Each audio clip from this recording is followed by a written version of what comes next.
So, welcome to the session entitled Alternatives to Global Capitalism. I'm Alessandro Morosin. I'm a graduate student in sociology at UC-Riverside, specializing in political economy and global social change.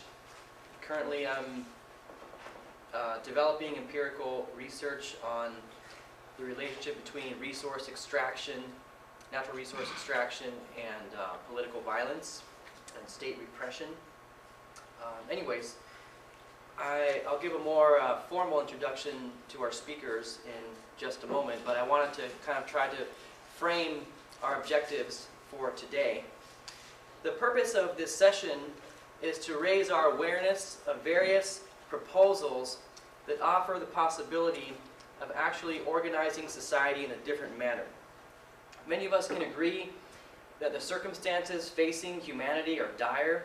We are teetering on the brink of ecological calamity and may have already reached the tipping point from which the climate cannot recover from emissions and degradation that our high-carbon lifestyles and indeed the expand or die logic of capitalism has generated.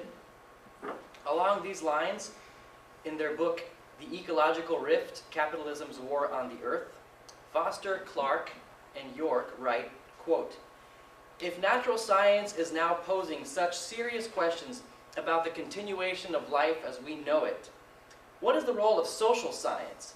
Should it not be helping us to understand how humanity, by radically changing its system of social and economic production, which today is nearly the chief cause of the problem, might respond to this massive threat?"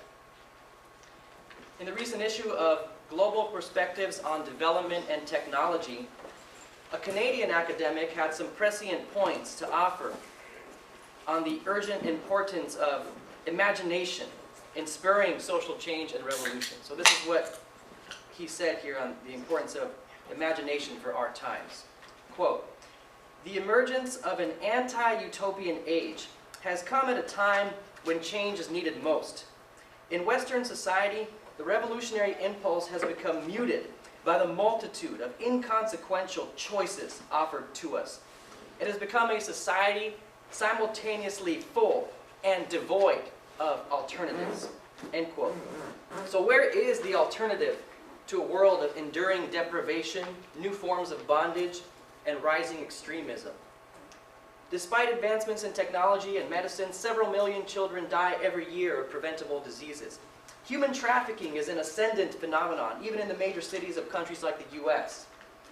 At the same time as the wealth and power of the global super-rich has risen to mind-numbing heights, one of the world's leading experts on contemporary slavery estimates there are 27 million slaves in the world today, in places like South Asia, where human beings are being sold and worked to pay off debts.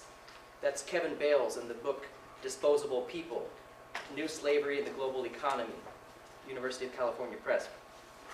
Critical sociologists like William Robinson have been warning us about the rise of pernicious 21st century fascist movements. For example, for the first time, fascism has become a mass movement in Greece. First time this ever happened. It was very marginal before, but now it's actually getting a mass base of support, and not only there. In the wake of the austerity and living standards cuts that arguably bankers have imposed on that country. So, rising deprivation, new forms of bondage, and extremism. This is all part of why we need to talk about alternatives very urgently.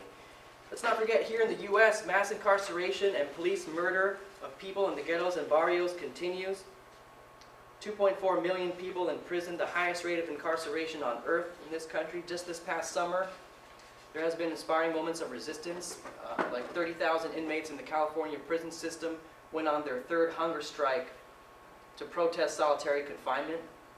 And solitary confinement is recognized by the UN as torture, even though it's widely practiced in US prisons. And yes, the Obama administration continues justifying their right to carry out extrajudicial assassinations of American citizens anywhere in the world, while their drone strikes incinerate innocent people in countries like Yemen and Pakistan. We've got kind of people's heroes who stood up to power, like Bradley Manning and the lawyer Lynn Stewart, who are in prison. There's a danger that Lynn Stewart will actually die in prison for the her role she's taken as a lawyer is controversial to the Bush administration as well as the Obama administration, under which she was sent into prison. So while war criminals of the former Bush administration remain free. Many of us were inspired by movements like Occupy, the uprisings in Tunisia and Egypt against exploitative Western-backed regimes, and the recent nationwide assertions of popular will against inequality and corruption in Turkey and Brazil. For all these reasons, we need to be talking about, investigating, and debating alternatives, while our two speakers will no doubt diverge on how to interpret these collective challenges and on what exactly to do about them. Both of them would agree that the world I'm laying out could be different, can be changed, and we're privileged to hear the substance they each have to offer on that matter. I do have to let people know that, unfortunately, our third speaker, Andrei Grubasic, had an emergency. He's in the emergency room. He told me, tending to something his wife is dealing with. So unfortunately, we're not going to be able to hear from Andrei Grubasic today. We only have Larry Everest and Kevin Danaher, but that leaves us more time to hear from all of you and have a rich Q&A. So I'm just going to continue framing and introducing this session before I hand it to our speakers. We can see that much of the work presented at this CSA conference this weekend is drawing out lessons from the study of social movements, analyzing topical issues like homelessness, racism, migration, and how these relate to larger processes.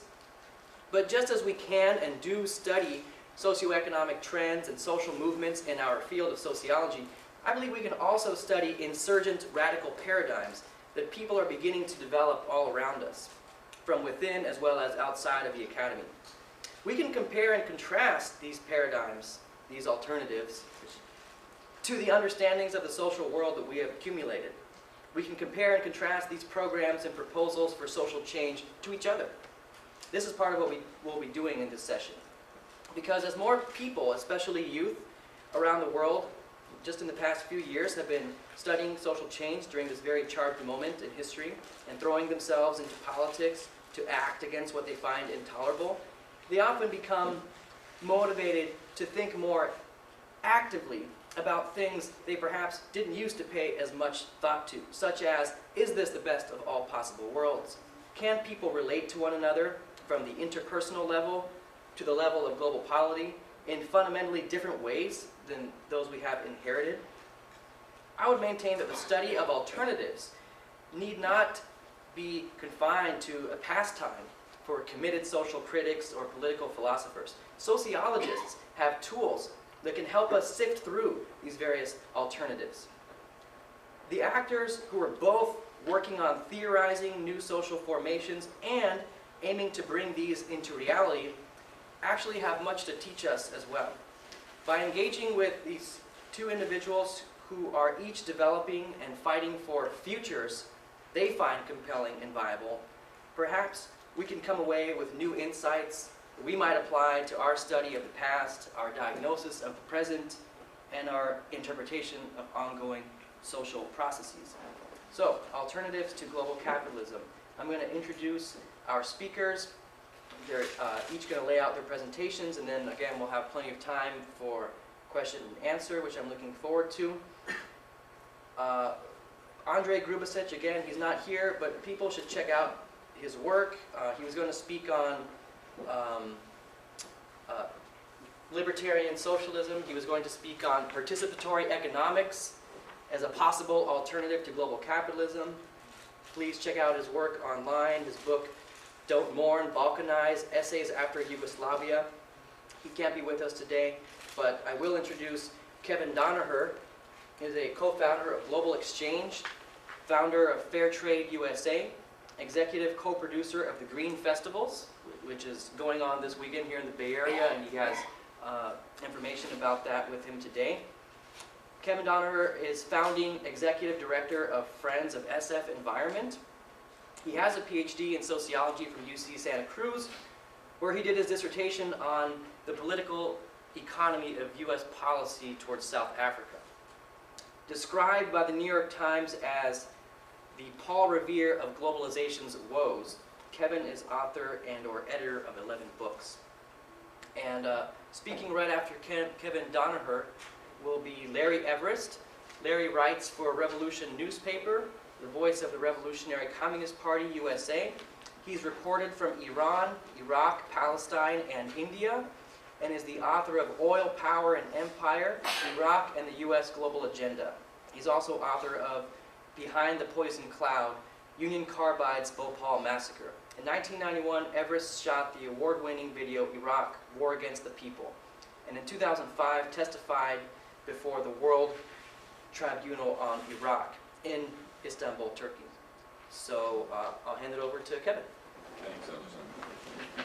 So thanks very much for being here, folks. I will show my respect by trying to be brief and concise. I'm from New Jersey, so I tend to talk fast. If you want to interrupt with a question or a clarification, please just put your hand up. If you want to do a diatribe with a question mark at the end, hold that, please. So Global Exchange is a non-profit based over in San Francisco. We started 25 years ago. We do things like reality tours where we take people out to about 30 different countries with a grassroots perspective, see the bottom-up development projects, women's groups, literacy campaigns, peasant groups, workers' unions, etc. So people actually get an understanding of the struggles that are going on in these countries. We average about 45 trips a year to Cuba. We're taking in a couple weeks 80 permaculture designers from the Bay Area to an international permaculture convergence in Cuba, where permaculture designers from around the world are coming together. Permaculture is the future. You can grow 4 to 5 times as much food with permaculture techniques as with corporate industrial chemical machine-based agriculture. And the Green Festivals we started 12 years ago. It's Global Exchange and Green America. We're now in a whole bunch of cities, and I'll talk about that as I proceed. Most of my presentation is positive, but we do need to start with a little bit of negativity. Every biological system on this planet is collapsing, and I use that verb advisedly. It is collapsing, right? Species destruction, hundreds of species of frogs in Central America going extinct from a fungus that used to get killed by the cold at night. It's not cold enough anymore. We haven't even identified these species. We haven't named them. I think that's just wrong. We lose between about 6 billion and 8 billion tons of topsoil a year in the United States. That can't go on. We have thick topsoil, but it's going away. The Ogallala Aquifer, which is the underground lakes underneath the Midwest from which the irrigation water comes from, is being tapped out. There's a social inequality impact of that because the big corporate farms can keep paying the well diggers to keep chasing that water level as it goes down. The small family farmers, if you've ever drilled a well, you know there's no credit with well diggers. You got to pay cash on the barrelhead. So the corporate farms end up owning the small farms. Deforestation, we've cut down over 95% of our forests in the United States. So when we tell the Brazilians don't cut down the Amazon rainforest, it kind of gives hypocrisy a bad name. Greenhouse gases, everybody talks about CO2. You also got to pay attention to methane, which is, you know, that's what comes out of you when you burp or fart.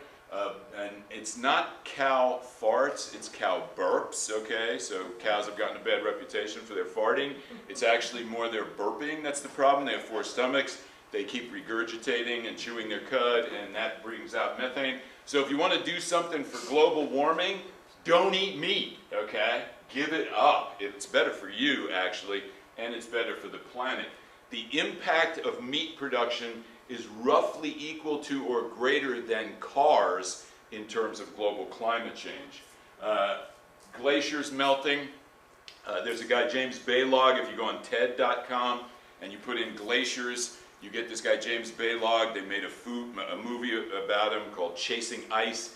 He set up time-lapse cameras at all the major glaciers in the world, and he shows you 3 years of glacial melt in 30 seconds. And you see these half-mile wide blocks of ice flowing into the ocean, right? The recent September 2013 issue of National Geographic had a cover story on ocean levels.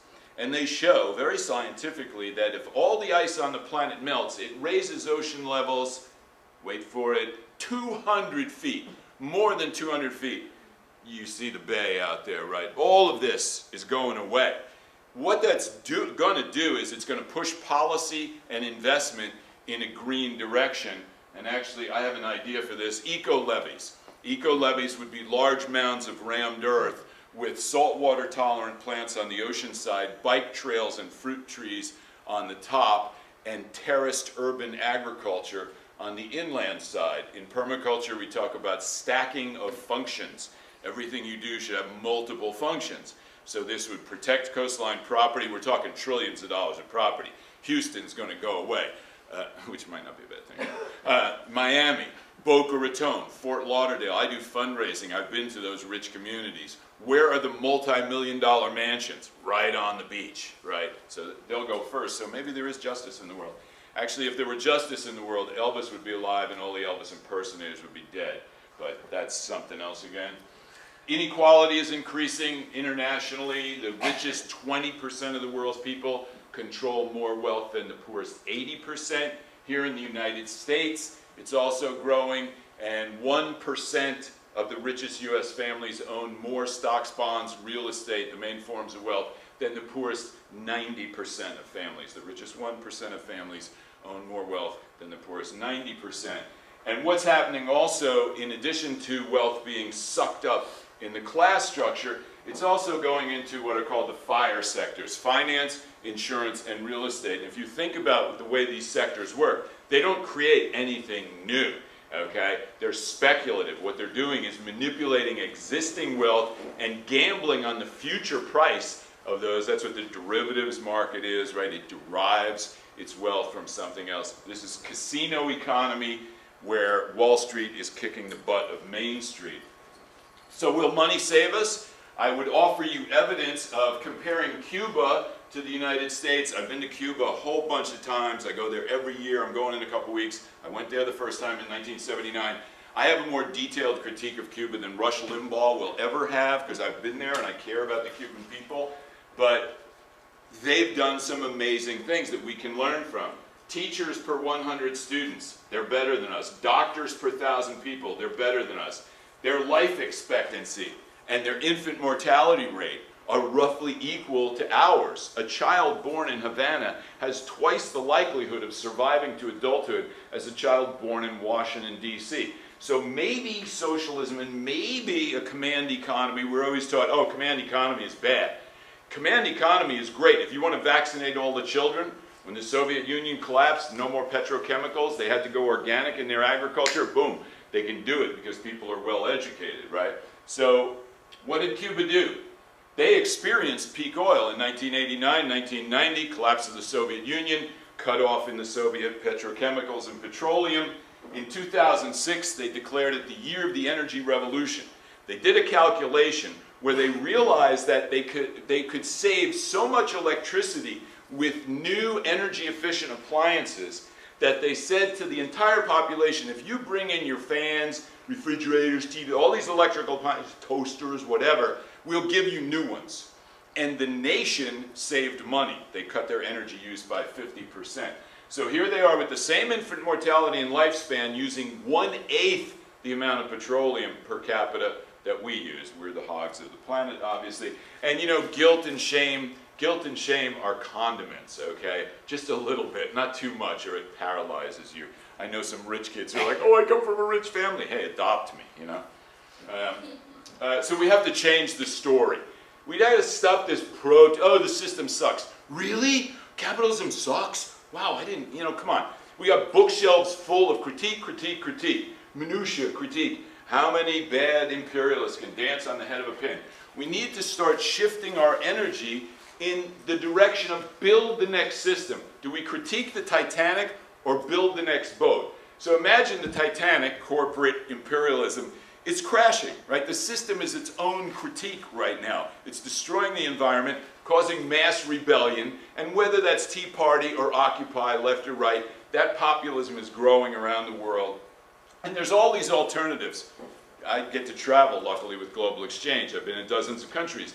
At the grassroots, there is a rebellion. There's a paradigm shift going on.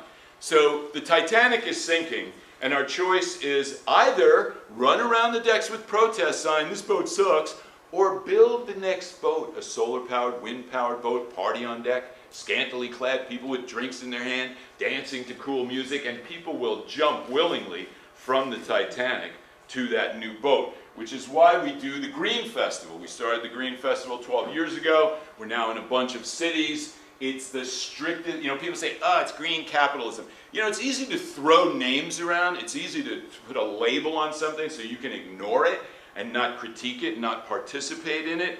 But we are anti-capitalist. We're the only green economy show that will tell attendees, don't buy more, buy better. Buy less and buy better. 99% of the companies in this country could not get into the Green Festival because we have really strict social and environmental criteria, right? That hurts us financially. It pains me when some company wants to write us a check for $20,000 and I have to say, no, sorry, you don't pass our criteria, but if you make these changes, maybe we'll let you in. We've just formed a partnership with a German company that is owned by the city of Stuttgart and the regional government around Stuttgart, Germany. It's a Green Party mayor, Green Party governor, and they are awesome. They've got a 1 million square foot convention center in Stuttgart that's greener than any convention center in the US. They do over 90 shows a year. We do 6 and we think we're great.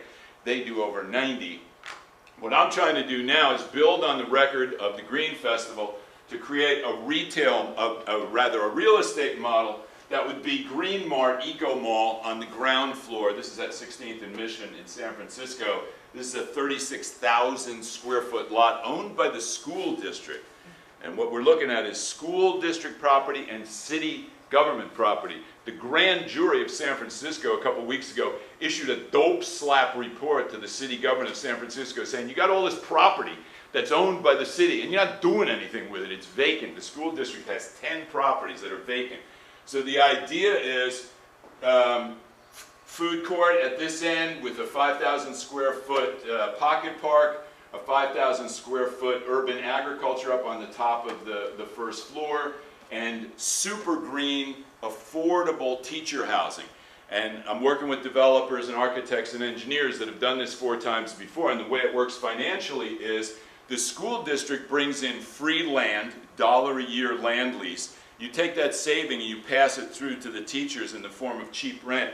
The rents come in at less than 50% of market rate rents. So the school district, if they wanted to, if they got their you-know-what together, they could prioritize handicapped teachers, single-parent teachers, teachers that teach in the high school over here, the high school over here, or the grade school over here within a few blocks walk. Cities do not do workforce housing.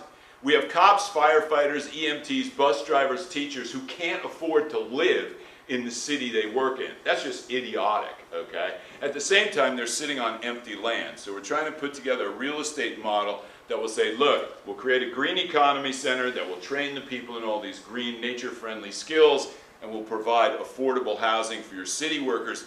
If cops live in the neighborhood, right where their police station where they work is, I guarantee they'll be a little bit more responsive to the community. So we need to be solutionaries. We need to start using this term. Solutionaries are totally positive. We look beyond symptoms to find root causes. You know the story about the 2 women are walking along a river and they see a baby drowning, and one of the women runs out, swims out, saves the baby, return the baby to the family, everything's fine. They walk a little further, there's another baby drowning. Same woman swims out, saves the baby, baby's okay. They walk a little further, there's a 3rd baby drowning. The woman swims out, gets the baby, and as she's swimming back to the shore, the other woman takes off running up the shore. The one in the water says, where are you going? And the one running says, I'm going to get the bastard who's throwing these babies in the water. You've got to treat the immediate symptoms of the problem, but if you don't get at the root causes, which is capitalism, imperialism, whatever label you want to put it, it's the system, right? And this is why I've done a lot of work in Africa. In the aid industry, you get something called compassion fatigue. This is because they're doing feeding, refugee shelter, and not getting, well, what caused this? Why should there be any hunger in Africa, an underpopulated continent with massive food resources? Less than 10% of Africa's trade is internal within Africa. Most of it's external, and most of it's extractive, right? So maybe we should have politicians wear uniforms, right? All of our public servants, cops, firefighters, EMTs, bus drivers, they wear uniforms. Politicians are public servants too. They should wear uniforms and they should look like NASCAR jumpsuits, because if you're taking money I'm not ashamed of where my money comes from. I'll tell people what foundation gave us money, or what donor gave us money, or how much our fair trade stores made, or our reality tours, or how much profit we make off our books. And we do make profit off our books, I'm glad to say. These people should, now imagine when the member of Congress comes back for a town hall meeting, imagine people out in front with about 6 or 7 life-size cardboard cutouts of Nancy Pelosi or whoever with their uniform on. The media would eat that up, right? That would be on every TV show on the front page of the newspapers. So we need to push matriotism, not patriotism. Think about patriotism, right, which, you know, the empire pushes here because it's needed. God bless America. Really? You think God blesses this one country among all other countries? It's ridiculous on the face of it. It should be bless God, America, but, you know, they got it screwed up. So this is what's happening all over the world, is people realizing we can't afford nationalism. We can't afford this tribalism, all this Sunni, Shia, fundamental thing. They took the fun out of fundamentalism. You know, fundamental. There's a dissertation there on that word, I think. So green anti-imperialism, what would be something we could do? We have 865 military bases outside our country. 200 bases in Germany, more than 200. Over 100 bases in Japan. 234 military golf courses. You talk about a waste of money, military golf courses. So now think, the enemy has changed, right? The force structure and the strategic doctrine of the US military is all wrong. It was built up over 50 years to fight a Soviet tank army on the steppes of Eastern Europe. That's not the enemy now. It's a crazy guy with a suitcase bomb, and he wants to die, okay? So if you've ever been in a bar fight, you know that a guy that's not afraid of being hurt is somebody you don't want to fight with, right? So an enemy that wants to die, you got to go to hearts and minds, because missiles and bombs don't work against that guy, right? So the proposal is based on the fact that the US military is going very green, right? They're putting a lot of money into biofuels. They flew an A-10, yes, it's a death machine, on 100% biofuel from camelina, pictured here. It's a weed, and they didn't modify the engines. Army's building green buildings, right? The Army issues an annual sustainability report, believe it or not. And base commanders, like at 19 Palms down in Southern California, they're going for renewable energy, because if the grid gets shut down through whatever, your base can still function because you're off the grid with renewable energy, right? So the proposal is, let's start transforming US military bases into eco-universities, into eco-development centers. And I know your mind is going to go to that negatory, automatic negative thinking. Oh, that's for big yeah, right, it's a big project. Ending slavery, women getting the right to vote, all of these major things were big, big challenges. But we've got all the tools. We've got the green architects, we've got the green building technology, renewable energy, etc. So imagine if we were transforming US military bases around the world into eco-development centers, green universities, spawning all sorts of green sectors, local urban agriculture, etc. People then would like us, right? So here's the choice for our military approach. You're either killing individual mosquitoes with $5 million missile, and then they just replace them with some other guy, as just happened in Pakistan, or you dry up the swamp of resentment that's producing the mosquitoes in the first place. You'll see demonstrations in many countries where people hold up a sign saying, Americans, ask yourself, why do people hate you, right? It's not because, like Bush said, it's our lifestyle, they're jealous. No, they don't like being bombed, they don't like sweatshops, and all the other ripoff that goes on. The key to this is organizing. We did this book a couple of years ago called Building the Green Economy, Success Stories from the Grassroots, where we just looked at all the success stories. And how did they do it? And what they did was they got organized. I spent a lot of time in college, and one thing they don't teach in college is organizing, except in the business school, how to organize a business. And it's about crossing institutional boundaries. Think, you've got government passes law. You got the private sector, brings in investment, creates jobs, and technology. And then you got the nonprofit sector that does the education and activism, the poke in the ass that says turn off the TV, get out in the street and demonstrate and vote, whatever. So I've been for years doing environmental service learning in San Francisco, working with young people, getting them out of the school. The brain science tells us that the worst physical posture for a human being for imagination and creativity is sitting in a chair at a desk, and that's what we do in our schools and in most of our offices, and I'm kind of doing it here too. This empowers the generation that is going to be running the world when the shit hits the fan environmentally, right? Ocean levels. You know, when I say this thing about ocean levels rising 200 feet, people go, oh, but that's off in the future. We're talking about our grandchildren, okay? We're talking like 2 generations. So we say, screw the grandkids. Really? Is that, I don't know, is that a good attitude? So we're trying to create green guardians. This would be a replicable youth green career training model, starting with Mission High School because it's a radical principal, radical vice principal. We've got 60 nonprofits working in Mission High School. If you build a bike in the bike shop, you get to keep the bike. We took out a parking lot over here and took out a whole bunch of sidewalk, and I'll just show you a little contrast what it looks like now. We're growing beets and lettuce and tomatoes and carrots and all sorts of cool stuff. And that was city money to take out that cement and plant stuff, because the city of San Francisco, there's 2 government agencies that want to remove impervious pavement to get the rainwater in the ground to recharge the aquifer so it doesn't overload the sewer system, because we have a unified sewer system. When it rains real hard, untreated sewage goes out into the bay. You're welcome. And so they want to get water into the ground, and for carbon sequestration, you want to plant.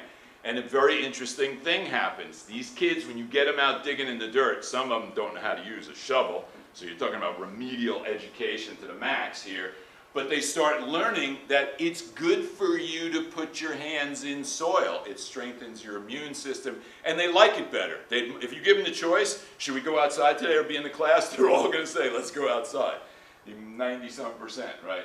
So we have to be good ancestors. We think about ancestors as the people who came before us, but we are ancestors. Think about the mentality of the Masons who laid the foundation layer of the cathedrals in Europe that took hundreds of years to build. Those Masons laying the foundation layer knew they were not going to see the final product of their work, but they knew they had to do very solid, precise work because of all the weight that was going to come on top of their work. That's us, okay? We are laying the foundation layer of a future global economy with no starving children, no clear-cut forests, no wars for oil, no endangered species. That'll come about. It's just a question of how long is it going to take, and how are we going to muster the courage to mobilize enough people to make that transition accelerate. So think, we've got all of these movements. You got the fair trade movement, the nonviolence movement. When people talk about Palestine and Israel, forget those national categories and talk about it in terms of the minority on each side who likes violence and the majority on both the Israeli and Palestinian side who don't like violence. The majority of people in the world are on our side. If we had global voting, which with the internet we could do it, and we said, should we shut down all the military and put the money into education and healthcare? We'd win that vote. Us kind of people. If we said, should women have equal opportunity with men? There'd be some idiot men vote against it. But we would win that vote overwhelmingly, right? Should we save the environment or continue destroying it? We would win that vote. So already the public mind on a planetary level is in our camp, and we're walking around feeling powerless, going, gee, I don't know if we can get rid of this system. So the main enemy is the cult of powerlessness. It's that voice inside your head that says, oh, gee, I don't know if we can do it. Shut up, okay? And get out of the way of the people who are going to do it. We've got all of these movements, and Paul Hawken in the book Blessed Unrest, he documents something like 1 million grassroots social justice and environmental groups. That's why the system is in crisis. The system is not a machine that drops a bolt and then has a crisis. It's millions of people saying, no, the rebellions in Greece, wherever, that are saying, no, we're not going to accept this IMF, World Bank, structural adjustment crap anymore. So we are in the early stages of the first ever global revolution. Every revolution up until now was national, right? The revolutionaries wanted to gain control in the capital city to run that nation differently. When the Zapatistas rose up in 1994 in southern Mexico, Chiapas, they didn't say we want to take over Mexico City to run Mexico differently. They rose up because their children were starving and their forests were being cut down. And they'd rather, you know, die on their feet than live on their knees. And it touched off this incredible response all around the world. The Mexican government had the military capability to wipe them out, but they were stopped because all over the world there were protests that came up in solidarity with the Zapatistas. At Global Exchange, we immediately went down to the Mexican consulate on Market Street and put about 25 people in their office and just occupied their office and said, you want your office back? You get on the phone and you call Mexico City and you tell your government to back off and not kill those people. A couple days later, a bunch of so-called anarchists went in that consulate and trashed the place, broke their computers, threw the furniture out the window. So we went in the next day and said, who do you want to deal with? You want to deal with us nonviolent types, or you want to deal with those guys, right? So here's the question. Should money values rule over the life cycle, or should life values rule over the money cycle? Should we subordinate society and nature to the economy, or should we subordinate the economy to humans and nature? It's a pretty simple question. There's a lot of people in power who are answering it the wrong way. Mother Nature's, we talk about biomimicry. Nature's been around for billions of years. The mistakes are all gone. We can do nothing smarter than seeing how nature does it and imitating nature. Nature's core operating principle is unity of diversity. Unity of diversity. And now we're learning that as humans. And we have a prime directive. This is my Green Guardians logo. I love it.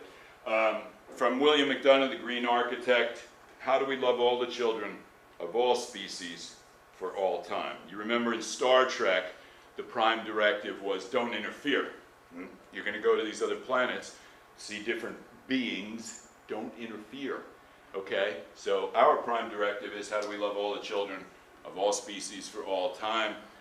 From the book Cradle to Cradle, which for any of you that are students, I always put this book at the top of my recommendation list. It's called Cradle to Cradle. And it's about how we need to restructure the economy so that everything we produce, when we're done using it, either goes back into the industrial process as raw material or back into the earth as compost. And that's my email. I thank you very much for your attention. Look, the one thing I share Kevin's concern over some of the problems. I won't repeat his indictment of the situation around the environment at the moment. I will say one thing, that in May there was a report that there was more carbon in the atmosphere on Earth than any time in 3 million years. I mean, just stop and ponder this. Homo sapiens have only been on the planet for 200,000 years. So this period encompasses everything that's happened to human beings over 200,000 years is all being put in peril, as well as all the evolution and development that happened for the 2+ million years before that. So we are at an extremely unique moment in the history of this planet, and we have an incredible responsibility to the future of humanity and the planet to act on that. But while I, agree with some of what Kevin said, I profoundly disagree about the nature of the problem and the solution. Look, the imperialist system is in crisis. This makes revolution possible, as I'll talk about in a few minutes. But this system is not collapsing. It's spreading its tentacles all over the world. And while public opinion may be concerned, outraged, angry about various things, as billions of people certainly are, without a revolution, and what I mean by that is a revolution that is based on an uprising of millions of people led by a revolutionary communist vanguard that actually takes state power that meets and defeats the state power, the military, the police, dismantles those structures of state power, and creates and institutes a radically different and revolutionary state power. Without doing that, all of this is a pipe dream. It's not going to happen. I think a lot of the green technology is incredibly important that people are developing. But until you, and look, this isn't a question of negative and positive. We've got to be scientists that study what we're up against for real. Many Palestinian people may certainly hate their situation, but I'm sorry, that hasn't been enough. The situation continues to get worse. I'm sure all of us in the room wish those U.S. military bases were converted to something else. I'd like to see them all dismantled and every single U.S. plane, soldier, and so on return. That's not going to happen. In fact, this is being expanded before our eyes, pivoting to China, drone warfare. In other words, and look, here's the problem, is we're up against a capitalist imperialist system. And this isn't a matter of, woeing negative or just yelling at rich people. This is a matter of understanding how this system works. And I'm sorry, I wish many more people understood how it actually worked. I'm glad people are angry about it. I'm glad people are protesting it. I'm glad people are talking about it. That's different than it was 10 or 15 years ago. But that isn't the same thing as understanding why this system, A, is not collapsing, is in crisis, but not collapsing, and B, why it is compelled in the face of an abundance of information.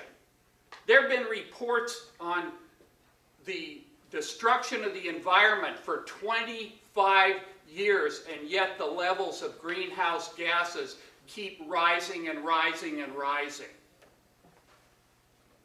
Because we're up against a very basic problem. It's the fundamental workings of the capitalist imperialist system, which is taking this growing and growingly connected, interconnected mechanism of socialized production all over the world, and it is owned and controlled privately, and it is used to accumulate capital in a competitive struggle with other capitalists and other countries. That's what we're up against. Within that vast network of socialized production, there's great potential for humanity, but it takes overthrowing the state through revolution, taking hold of those means of production, and using those means of production for a radically different kind of society. And that's what I'm going to talk about today, and I'm going to talk about the Constitution here, positive news here. Constitution for the new Socialist Republic in North America draft proposal from the Revolutionary Communist Party, USA, that is a viable and visionary and scientific outline and very concrete plan for a radically different kind of society. And again, the world is not shifting toward green energy. In 2012, the U.S. posted the largest increase in oil production in its history. We all know about the Keystone XL and fracking and this massive investment that's going on in shale oil. Globally, $500 billion is poured into subsidizing fossil fuel production. Investment in fossil fuels outweighs the investment in green energy 3 times over. Why is this so? Because fossil fuel production is incredibly profitable. Number two, because billions of dollars have already been invested in fossil fuels. And what's the logic of capitalism? Recoup your investment.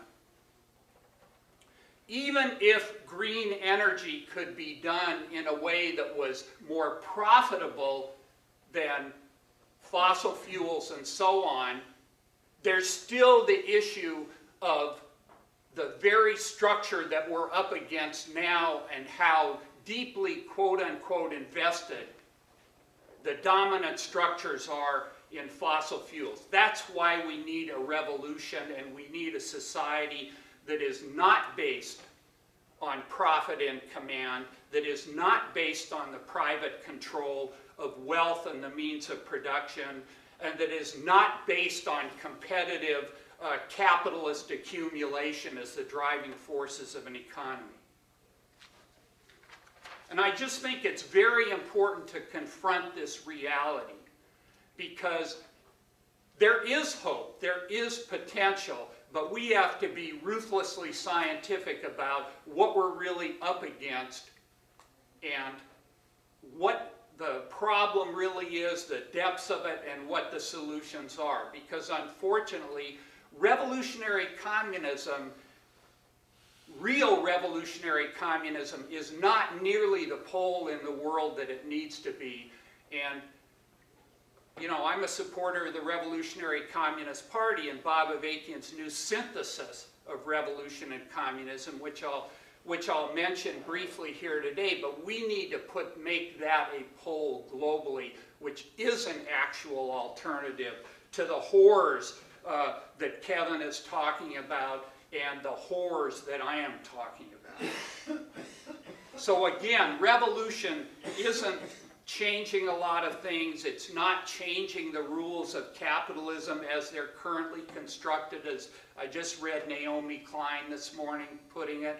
It's not reforming crony capitalism. It's overthrowing and uprooting capitalism. This is what this Constitution for a New Socialist Republic lays out. It's three different things. It's a radically different political system. It's a political system that is designed. It's a new state power. It's led by a vanguard communist party with a vision of getting to the four alls. What are the four alls? They're an uprooting of all production or economic relations, all class relations, and the ideology that flows from those. In other words, it's for the abolition of social division and oppressive divisions worldwide through a step-by-step process to get toward that. But that's what your goal is. Your goal isn't simply giving people enough to eat, resolving this problem or that problem. This is about a total revolution. This is about the complete uprooting of relations of patriarchy, of the nation state, of the oppression of women by men, of all forms of national oppression. That's what it's about. So this is a state that upholds the rights of the formerly oppressed, the great majority of society, that enables the masses of people to increasingly take responsibility and control over society while suppressing the former exploiters. And I don't mean liquidating a bunch of people or anything like that, but not allowing the former exploiters to have power. But enables people on an expanding basis to be responsible for participating in, leading, and contributing to revolution. The other thing that this Constitution does is lays out the principles of a liberating economy that is no longer driven by profit, but is instead driven by three principles and organized around three principles. Number one, the principle of meeting people's basic needs. Number two, and this is where this new synthesis comes in, because this hasn't been in former communist conceptions, advancing the whole world revolution. In other words, you're not going to get to the world that I described without without transforming the whole world. You're not going to get to communism in one country. You have to do this as part of a whole global process in which the world comes first. That's very different conception than previous revolutions in Russia or even China had. And the other thing is that every environmental decision has to be based on its sustainability. It cannot be the model of increased production, increased production, increased production. So it's got to be the intersection of these three different things in reshaping the economy that we're talking about. How could we do such a thing? And look, what I'm giving a very quick and hopefully particular picture to you of what's in this Constitution. People should, we've got it back there. I'd highly encourage people to look at it, because in it there are very specific measures for constructing a central and local governments. There's a highly articulated structures for central authorities, for legislature, for judiciary. There's an extensive section on rights of the people. There are goals that are laid out in terms of all the kinds of things that I outlined. You know, how do we change the situation of formerly oppressed nationalities? African Americans, Mexican Americans, Native Americans, Puerto Rico, Hawaii, immigrants and citizens, and so on and so forth. All of this is spelled out in the Constitution, as is the foreign policy orientation of this new state, as is the economic orientation. But how would we do all this? After you have a revolution, the socialist state takes over the means of production, the factories, transport, raw materials, and so on. This will no longer, there won't be a Monsanto anymore. There won't be General Motors anymore, or British Petroleum. This will be in the hands of the state, and it will enable us to utilize the economy and utilize this vast wealth. And look, this is one of the crying outrages that we face today. There is knowledge, and some of what Kevin laid out is that knowledge of how to deal with the environment in a much different way. It is not like we're living in 1800 when people just didn't understand any of this. You know, the understanding is there to actually implement a lot of these measures that would lead us to produce things and have a radically different transportation system and so on.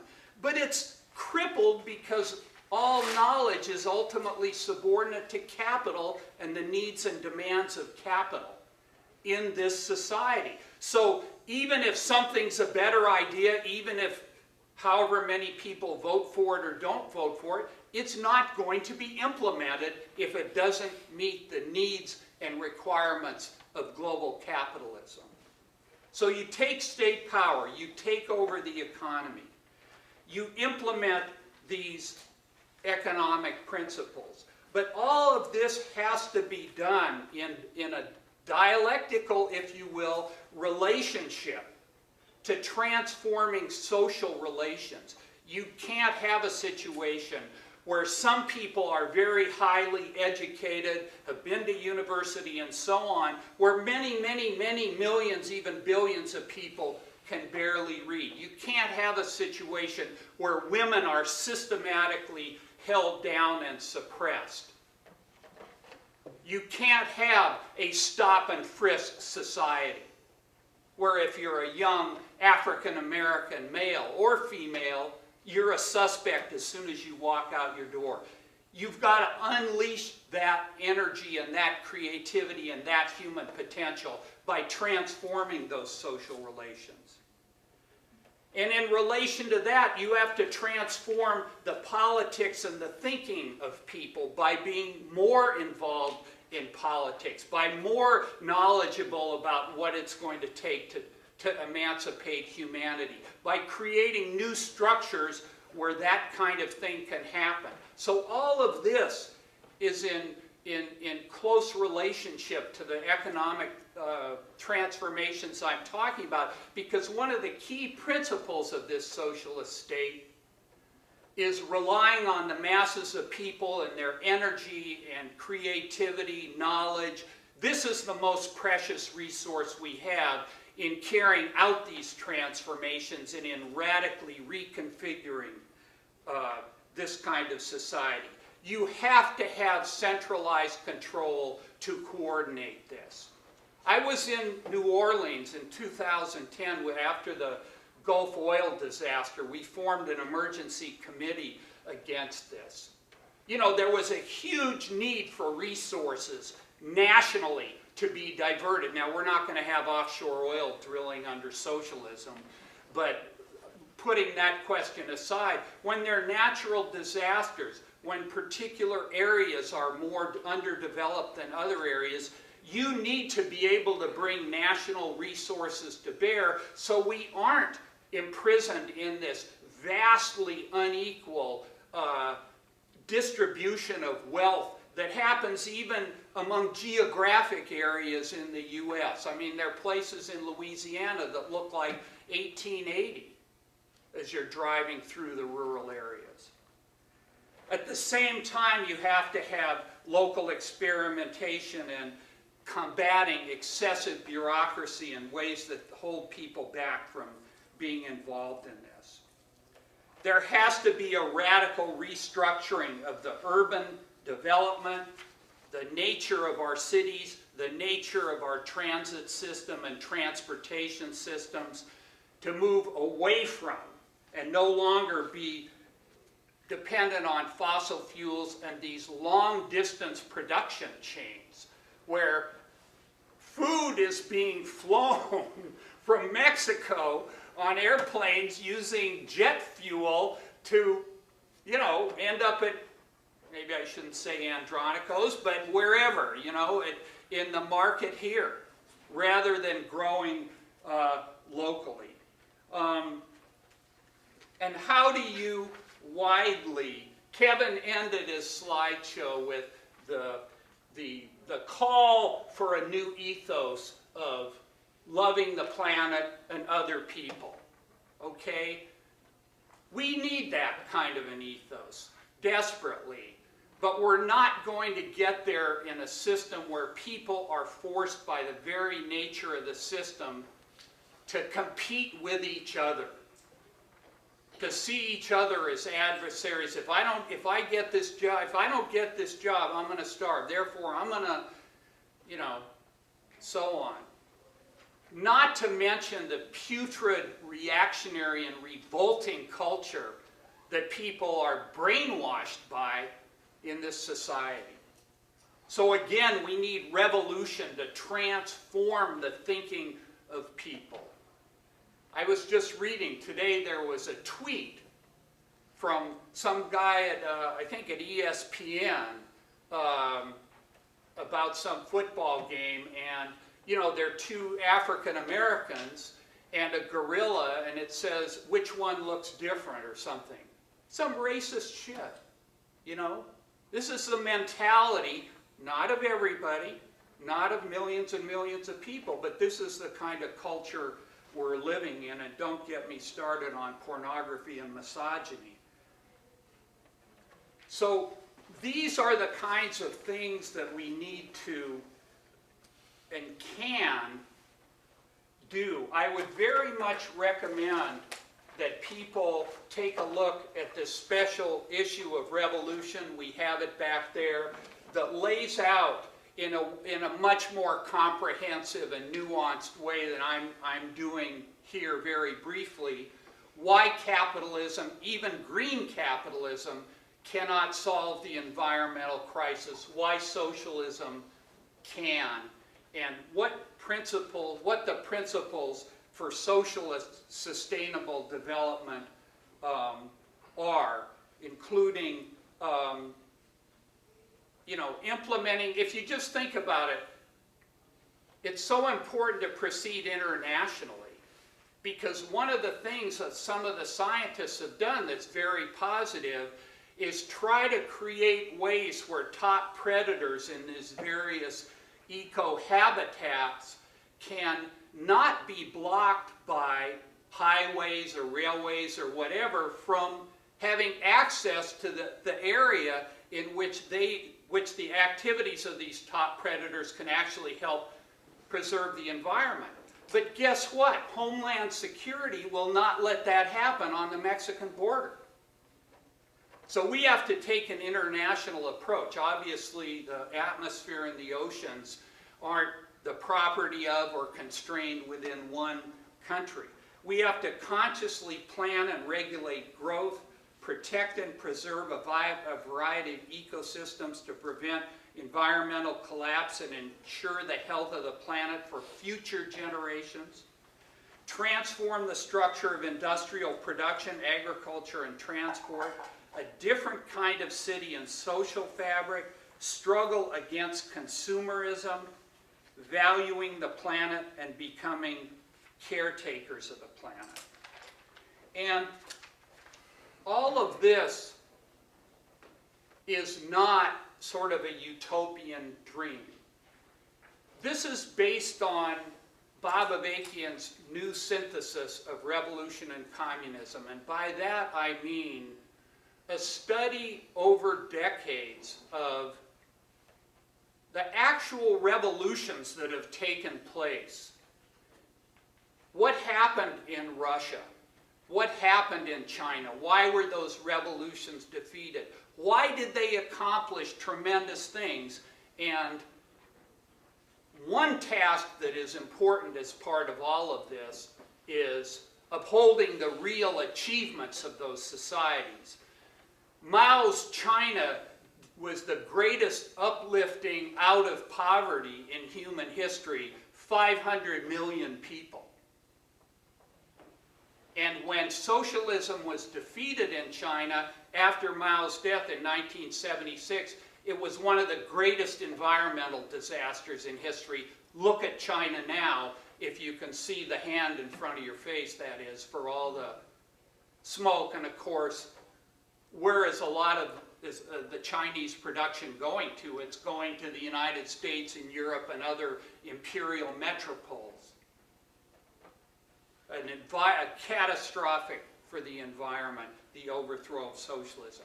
But Avakian has interrogated this, the thinking, the policies of Marx, Lenin, Stalin, Mao, and many other thinkers, and developed this new synthesis of communism, which is a real-world scientific vision of how to go forward. And it's and a radically different conception of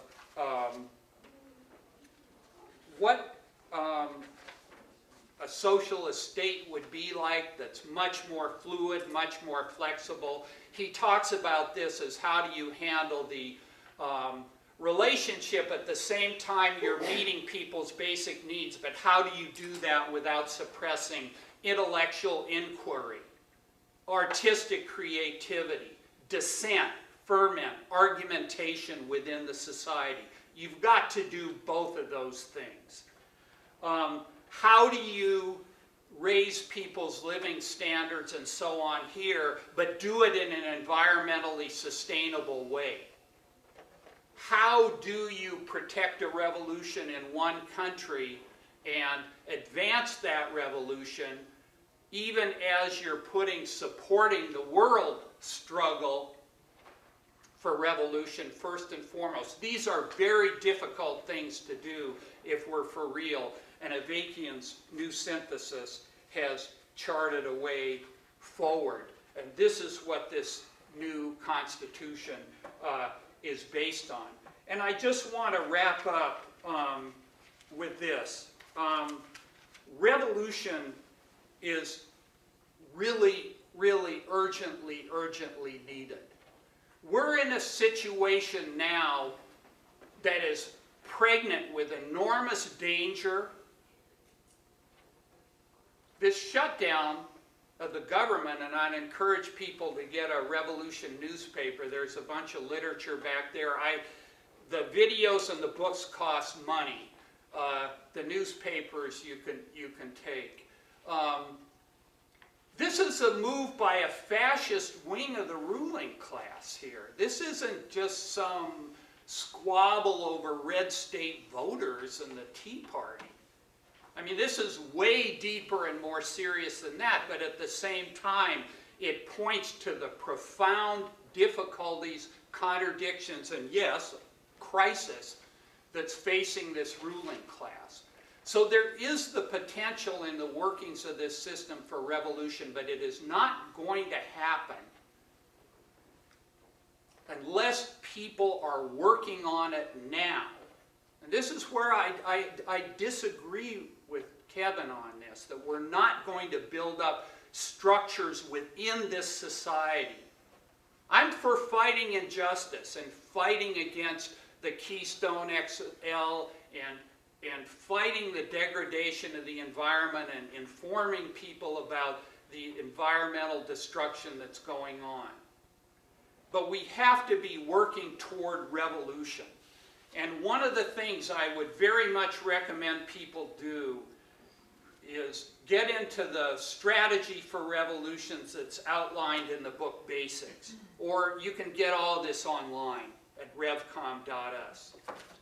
There's a strategy, and it involves bringing forward people now who are revolutionaries and who can lead a possible revolution when the situation arises, at the same time that we're spreading the understanding of and knowledge that there is such a revolution among millions and millions of people.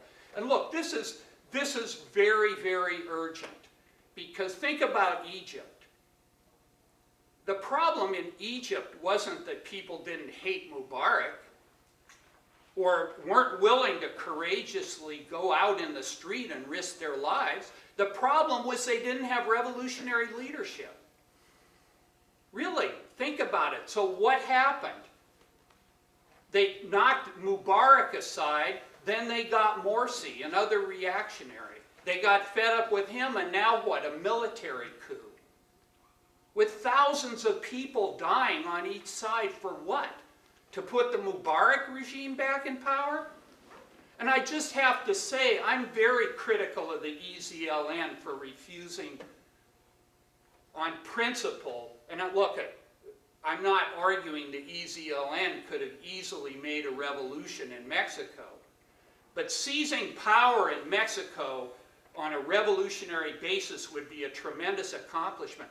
There are 100,000 people in Mexico that have been slaughtered in the drug war because there hasn't been a revolution. 100,000 people. And one of the key ways right now that the Revolutionary Communist Party, the key way, the key effort we're undertaking to advance this revolution, in addition to fighting police brutality, there are people down in Mississippi right now defending the last abortion clinic that's open. We're going to be going to Albuquerque in the next couple of weeks. Stop Patriarchy is to fight to preserve women's right to choice, because if women don't have the right to choose, women are enslaved. We've been very involved in the protest around the prisoner hunger strike and against the murder of Trayvon Martin and now Andy Lopez in Santa Rosa. We publish Revolution newspaper every week, but the leading edge of our campaign is to raise enormous amounts of money to project an alternative in this society. I think Alessandro started out, you read a quote of how pitiful the discourse is overall, that there's a, I can't quote it precisely, that there's this lack of alternatives. And this new synthesis of Avakian's and his revolutionary leadership does represent that alternative. And it's very urgent and very critical now that people know about this and engage it, because, and you can get it back there. I'd recommend this new film, Revolution, Nothing Less. Because if that's out there as an alternative, it's going to change the whole conversation, and it's going to change how people are looking at what's possible and what isn't. Because one of the biggest weights on all of us is this, and on millions and millions of people, is not that they think everything's hunky-dory. They don't think anything can be done about it. So ending on a positive tip, engage Avakian's new synthesis and get into and find out about this revolution. Thank you.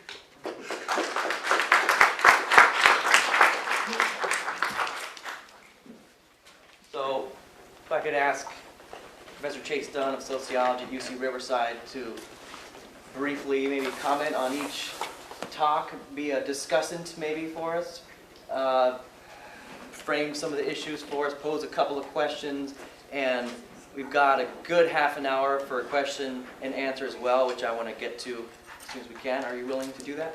Well, I don't want to give a whole other talk. No. I mean, I got my own 5 crises and 9 futures and stuff, but what I would do is, I mean, I have questions, basically, because I listened carefully to what both of you were saying, and I see some old stuff here, some new stuff, and what I'm most interested in is the relationship between the two visions of the future.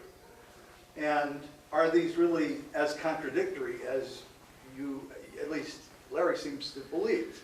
Okay, it seems to me that a lot of what Kevin was saying about building new institutions right now makes a lot of sense, and that doesn't necessarily contradict what you were saying about building a revolutionary movement and taking state power and all that stuff. Okay. I kind of pretty much agree with Kevin.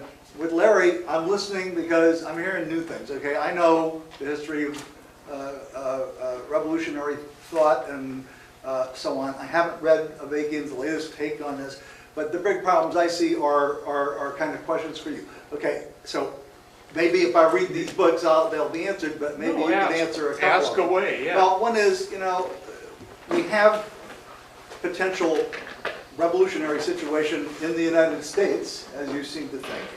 I'm usually more interested in other places where it looks better, more likely there could be a real revolutionary movement. But in the United States, we just have the Occupy movement, and what the Occupy movement was a radical rebellion and a critique of the power structure and inequality and a lot of stuff you guys were talking about.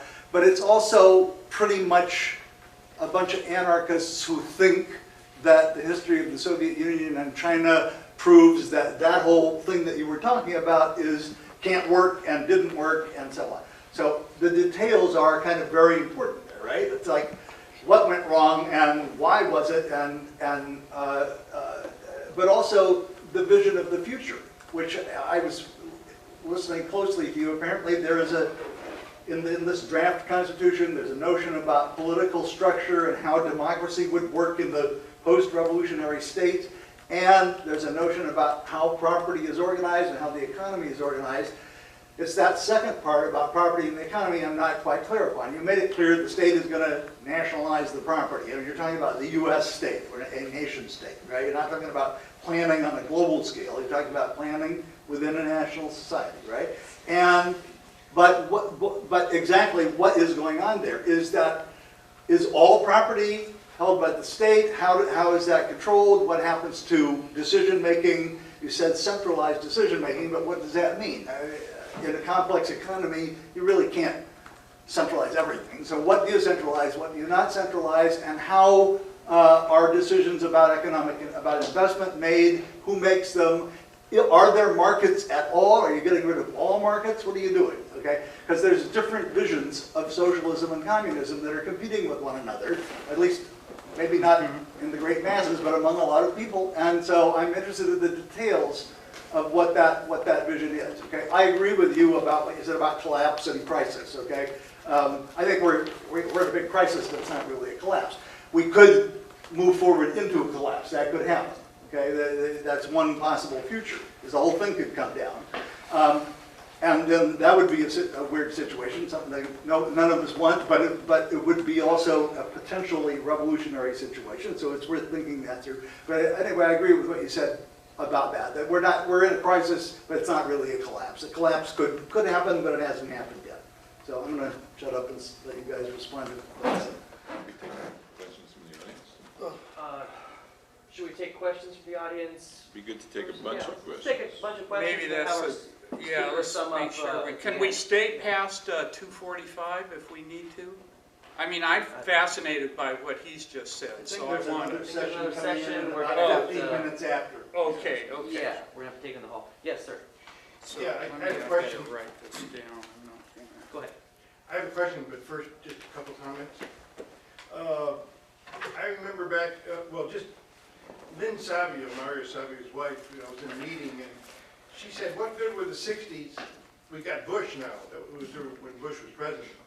So I said to her, you know, the 60s were a really good example of how people could change, and it'll serve future generations. Because the 60s was about alternative everything, and there was some talk about revolution. And during the Occupy movement, there wasn't a lot of talk about ending capitalism before the Occupy movement, outside of Larry and some others. But during the Occupy movement, there was a lot of talk about system change. But we had a big forum in Oakland with about 400 people. It was about tactics, and there was anarchists there. And Starhawk said, who's got all the weapons? And then I read an article the next week where the Northern California Police Association purchased 7,500 automatic weapons during the Occupy movement. So, I got a question. How successful would the Russian, Cuban, and Zapatista revolutions been if they were nonviolent? And I think both of you are saying the system is the problem. So how can we change it as soon as possible because we're running out of time? Is it going to be violent, nonviolent, or do we create alternatives until the system collapses of its own negativity? Okay, so the question of violence and nonviolence and the system collapsing, can we build maybe an alternate system right now within it, short of that, yes or no? Okay, excellent. Somebody else, Alexis. I have a very specific question for Larry about the Communist Manifesto, or the book that you're proposing. Should I wave it around again? You did mention that it is a constitution for governing a single North American socialist republic, and you also mentioned that this would make Monsanto disappear, IBM and other corporations, and I'm wondering how instituting one socialist republic in the world is going to make Monsanto disappear from the planet altogether, Okay. or any other major corporation. Is there anybody else who had questions, comments? Maybe we should take these three. There's a Take lot. it down? There's a lot in there. Yeah, but I want to hear from the populace. Well, but let's give ourselves three questions and speak to them, because they're asking very substantive, and then take another three. We can be. Right, but we already had a chance. These guys haven't had a chance to talk yet. No, look, I want to speak to I want to speak to the questions that are asked, and I don't want to forget what people are asking. Would you mind if we did that? I mean, is that all right? Then, okay, speak to these few that were asked briefly, and Then we'll take some this more. gentleman will be next. When we run out of time, which we will, because people are interested, we can keep talking in the lobby Yeah. all day, night, if we have to. That'll be Good. Can I just make a process question? Sure, process, Say, yeah. I really would like to hear from more people here, because you guys have been talking, and I mean, there's some real smart people in the room, and I'd like to hear more people speak and raise more questions, because we're not going to get the answers to these questions in half an hour anyway. Well, but you're. That's my vote. Well, but if I might, I definitely want to hear the thoughts of other people. But Kevin has a very worked out system of thought. I have a very worked out system of thought, and it's very important that people engage with it. There are many other panels that people can go to, and I've certainly, if I went to a panel and heard a speaker, I would want people to be able to question that speaker to find out what they were actually talking about. So part of the deal here was that we were going to give a presentation and then have a discussion, which doesn't mean that people just have to ask questions. I'm fine with people, hey, well, you know, giving their own take on things, but I respect very much the questions that have been asked, and I want a chance to speak to them. They're very good, important issues. So,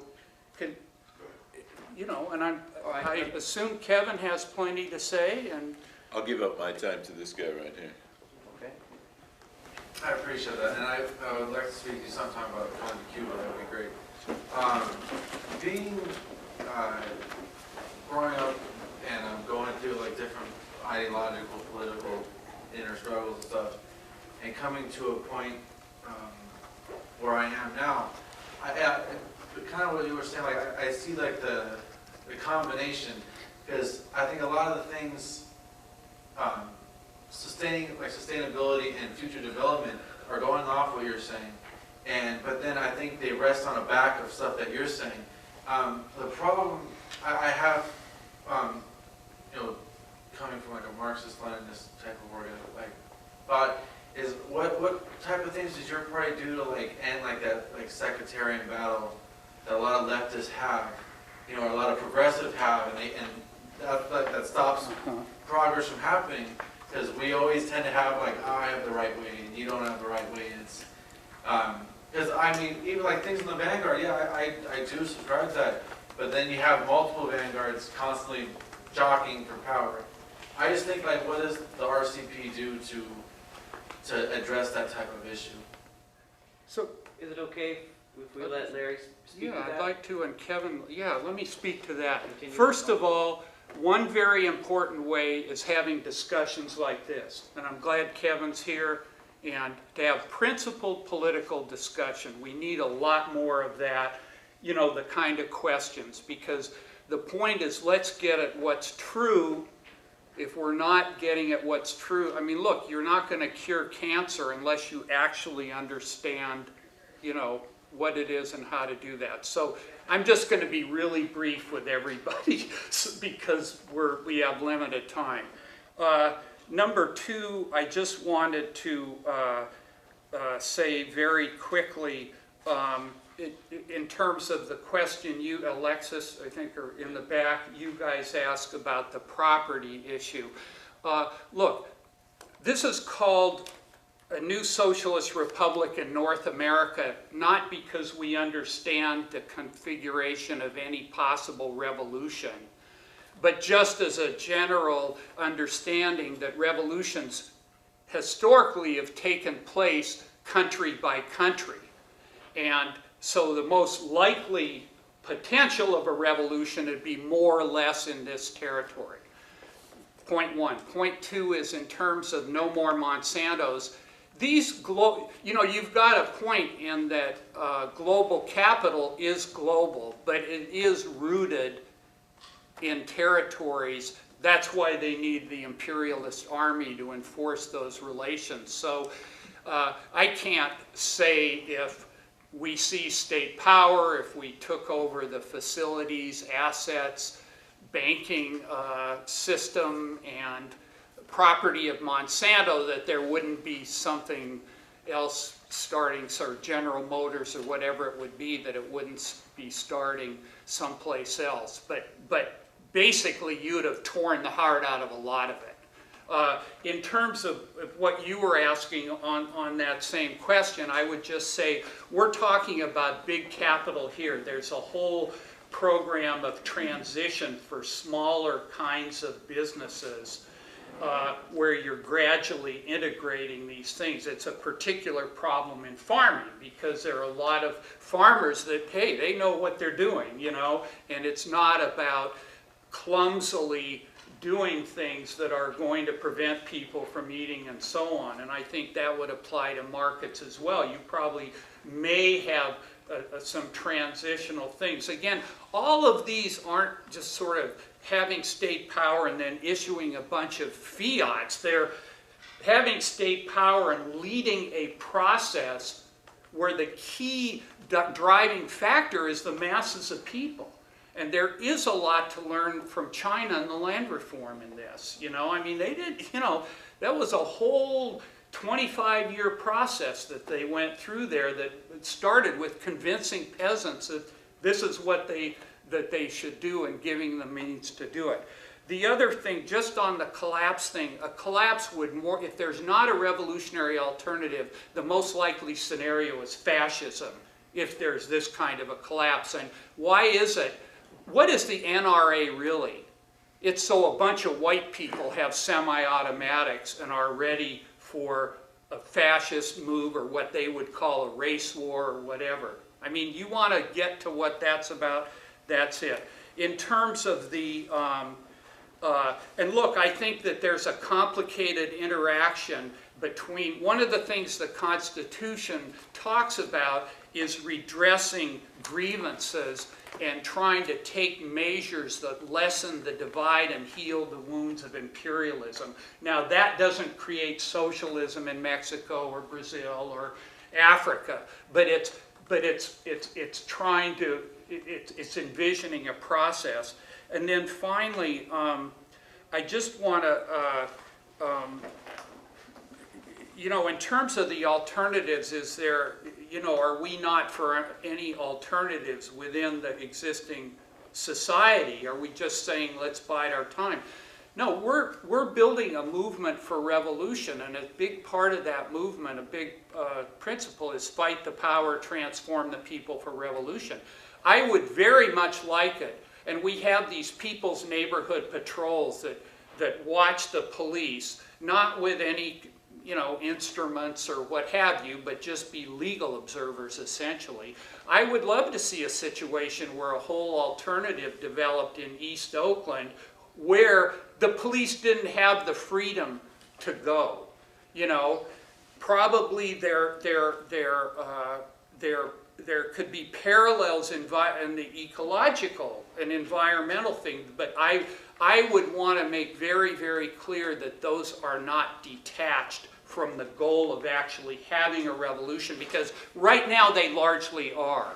I mean, Occupy, I won't talk about Occupy because I don't want to, I want to keep my, I'm critical. I love the fact that people rose up, but the idea of horizontalism and anarchy, A, cannot lead a revolution, and B, you need organization. Look at, we can't create a new world based on self-governing anarchist or syndicalist or workers' collectives. You can't address the environmental crisis that way. You can't redress racism. You can't, how would you even coordinate all these sites of production without having it end up being competitors? In other words, you need a state. You know, how would you defend the revolution from others who were trying to defeat it? You need a state. I mean, you couldn't even have a functioning hospital in that way, because just think how much technology goes into a modern hospital and how many different kinds of businesses and technologies and all that. That has to be coordinated. That's why you have to have centralization in an overall sense. Anyway, I'll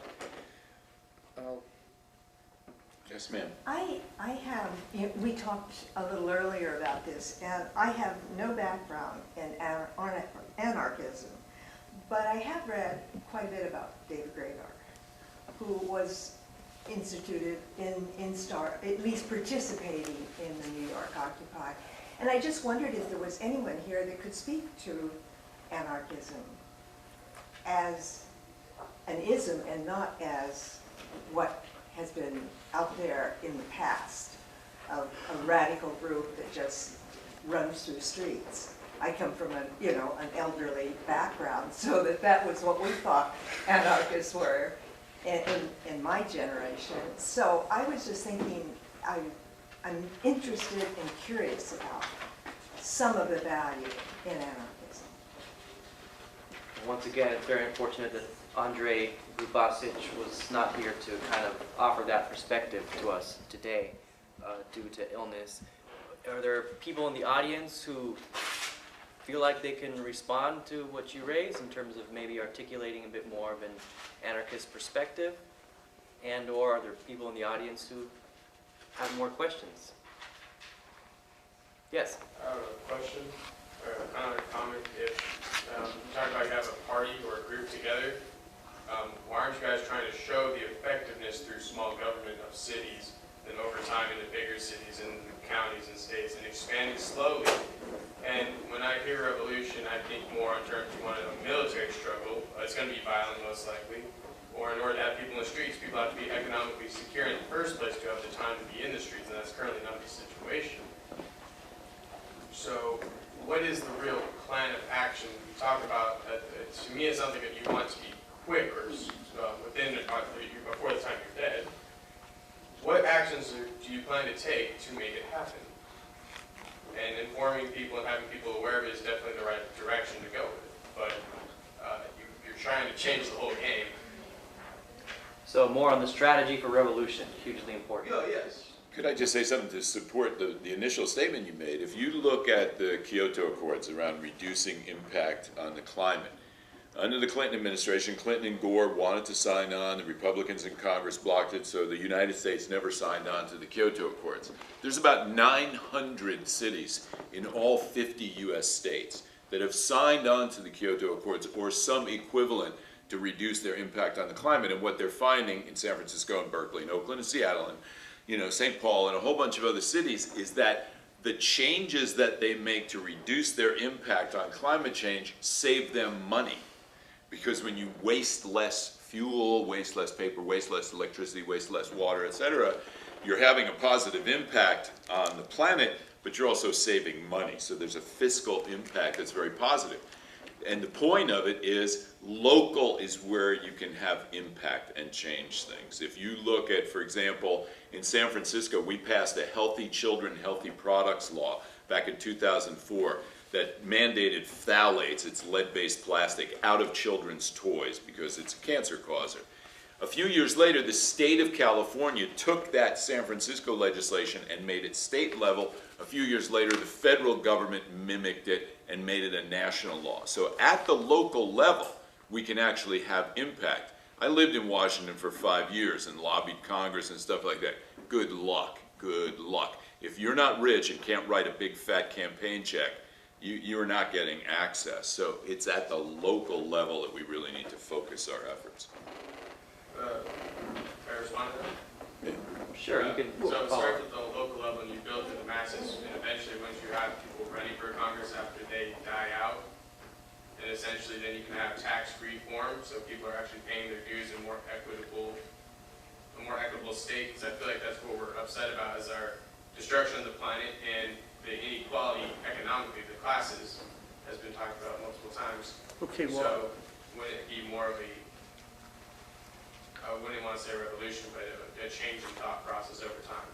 so let me speak to this. One thing on this question of cities. You asked sort of, can't we reform our cities? Well, Jean Quan was a leftist for many, many years. She got elected to be the mayor of Oakland, and who suppressed Occupy? Jean Quan. Once you become part of the, I was telling people at an Obama fundraiser, Obama's the best argument we've had for revolution in years because he shows no matter who's the president, the system is the system. That's the problem with this. And the problem with doing things locally is we're not going to pull U.S. forces out of the world. We're not going to end all the things we're talking about unless we have state power, because as we learned in Occupy, the U.S. state is what is enforcing this. It isn't, the police state is not enforced city by city. You know, I wouldn't be against movements to do a vote to go green in a city if it was connected to a full exposure of, we're doing this as a symbolic and to some degree practical thing, but we realize that we need a revolution. Because the fact of the matter is that the environmental crisis, as you laid out when you first started, is horrendous and going very fast, and none of the measures that have been taken have halted it. I'm not saying every measure doesn't do a little something, but overall it is not stopping that. So in terms of your question about revolution, look, there's a science to revolutions. If you study the revolutions that have happened in the past, society goes into crisis. There are three elements to it. A division in the ruling class, we're seeing that in Washington, increased suffering and anger among the masses, and an alternative. Something people feel is an alternative that represents a different way. So when the RCP is talking about revolution, and again, I encourage you to get into this because there's, you know, we take this very seriously, so there's a lot of depth in what's being written. It's basically that situation where millions and millions of people are no longer willing to live in the way, and they launch a political struggle, for a different kind of a society. And in the course of that, yes, people have to and have the right to meet and defeat the repression that is going to be directed at them by the state. So I think that's kind of, and then there's a lot more that's been written about all this that obviously we don't have time for today. But that's what we're talking about, and what we really need, the main things I think to do to hasten that revolution right now: read and distribute Revolution newspaper, find out what Avakian's work is about, you know, and fight the power as part of transforming people's thinking toward revolution and the need for revolution. Yes, right here. One thing I would like both of you guys to comment on is how you see the relationship between cooperation and competition, because both of those go deep into human history. And I'd like to kind of get a sense of, like, on the ground, what you think the conditions under which people are more likely to cooperate, the conditions under which people compete, because, you know, the capitalist argument is usually, well, competition between individuals produces creativity. People clearly cooperate under some conditions and they don't under others. So I think any kind of model you present, I think, has to have included in it both of those moments, along with examples under which these things happen. This is one of the reasons why Global Exchange has done a lot of event production. For 14 years we did Reggae in the Park. The reggae music and all sorts of Caribbean music, wine music, whatever, was the bait.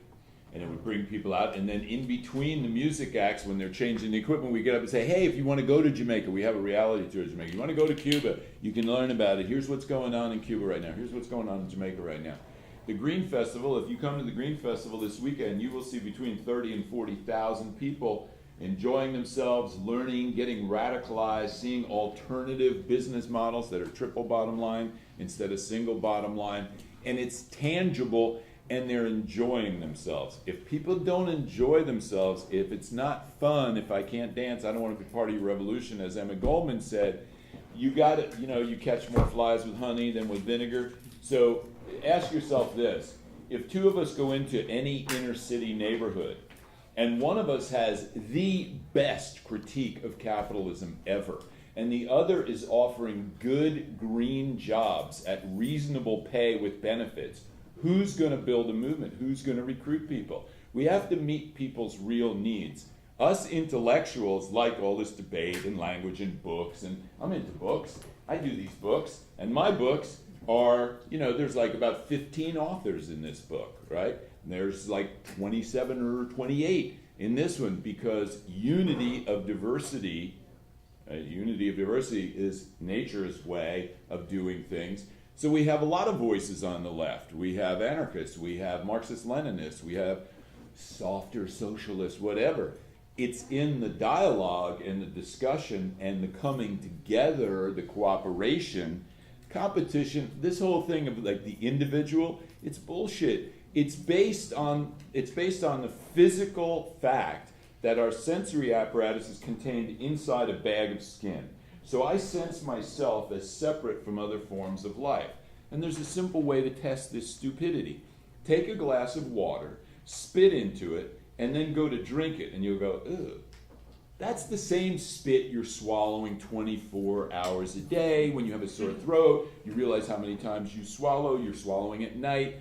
Even you can go outside, formulate spit in your mouth as if you're going to spit and then stop and force yourself to swallow it. It's still in your mouth. It hasn't even left your mouth, but you've redefined it. You've changed the meaning of it. We are not separate entities. That is false consciousness. We are social animals like ants, bees, wolves. We exist in a social matrix.